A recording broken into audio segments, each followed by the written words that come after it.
ಗರುಡ ನ್ಯೂಸ್ಗೆ ಸ್ವಾಗತ. ಚಾಮರಾಜನಗರ ತಾಲ್ಲೂಕಿನ ಕೊಟ್ಟಂಬಳ್ಳಿ ಗ್ರಾಮದಲ್ಲಿ ಇದೇ ತಿಂಗಳು 14ನೇ ತಾರೀಖುರಂದು ಶ್ರೀ ಚಾಮುಂಡೇಶ್ವರಿ ಅಮ್ಮನವರ ಹಾಗೂ ಶ್ರೀ ಮುನೇಶ್ವರ ಸ್ವಾಮಿರವರ 17ನೇ ವರ್ಷದ ಆರಾಧನಾ ಮಹೋತ್ಸವವನ್ನು ಹಮ್ಮಿಕೊಂಡಿದ್ದು, ಭಕ್ತಾದಿಗಳು ತಮ್ಮ ತನುಮನ ಧನವನ್ನು ಅರ್ಪಿಸಿ ಹೆಚ್ಚಿನ ಸಂಖ್ಯೆಯಲ್ಲಿ ಭಾಗವಹಿಸಿ ದೇವರ ಕೃಪೆಗೆ ಪಾತ್ರರಾಗಬೇಕು ಹಾಗೂ ಅನ್ನ ಸಂತರ್ಪಣೆಯನ್ನು ಏರ್ಪಡಿಸಿದ್ದು, ಸರ್ವರೂ ದೇವರ ಆಶೀರ್ವಾದ ಪಡೆದು ಪ್ರಸಾದ ಸ್ವೀಕರಿಸಿ ಎಂದು ಅರ್ಚಕರಾದ ಮಹದೇವಸ್ವಾಮಿರವರು ತಿಳಿಸಿದರು.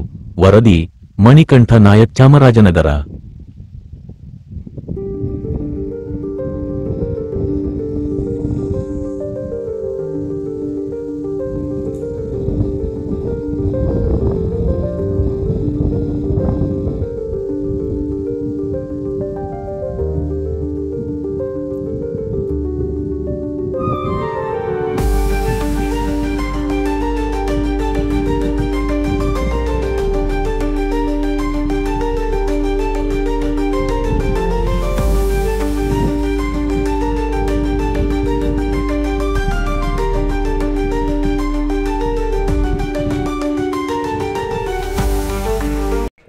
ಸ್ವಾಮಿಗಳು ಮಾಡೋಂಥ ಚಾಮುಂಡೇಶ್ವರಿ ಅಮ್ಮನವರ ಮತ್ತು ಮುನೇಶ್ವರ ಸ್ವಾಮಿಯವರ 17 ವರ್ಷದ ಆರಾಧನೆ ಉತ್ಸವವನ್ನು ಏರ್ಪಡಿಸಲಾಗಿದೆ. ಭಕ್ತಾದಿಗಳು ಹೆಚ್ಚಿನ ಸಂಖ್ಯೆಯಿಂದ ಆಗಮಿಸಿ ದಾನಿಗಳು ನೀಡುವಂಥ ಭಕ್ತಾದಿಗಳು ಹೆಚ್ಚಿನ ಸಂಖ್ಯೆಯಿಂದ ಆಗಮಿಸಿ ಕೇಳ್ಕೊತಾ ಇದ್ದೀನಿ.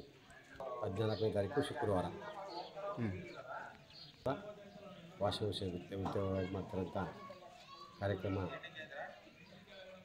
ದಾನಿಗಳು ಹೆಚ್ಚಿನ ಸಂಖ್ಯೆಯಿಂದ ಆಗಮಿಸಿ ಭಕ್ತಾದಿಗಳು ಮಾಡೋಂಥ ಕಾರ್ಯದಲ್ಲಿ ನಿಮ್ಮ ಕೈಲಾದಂಥ ಸಹಾಯಕ ನೀಡಿ ಸಹಕರಿಸಬೇಕು ಅಂತ ಕೇಳ್ಕೊತಾ ಇದ್ದೀನಿ.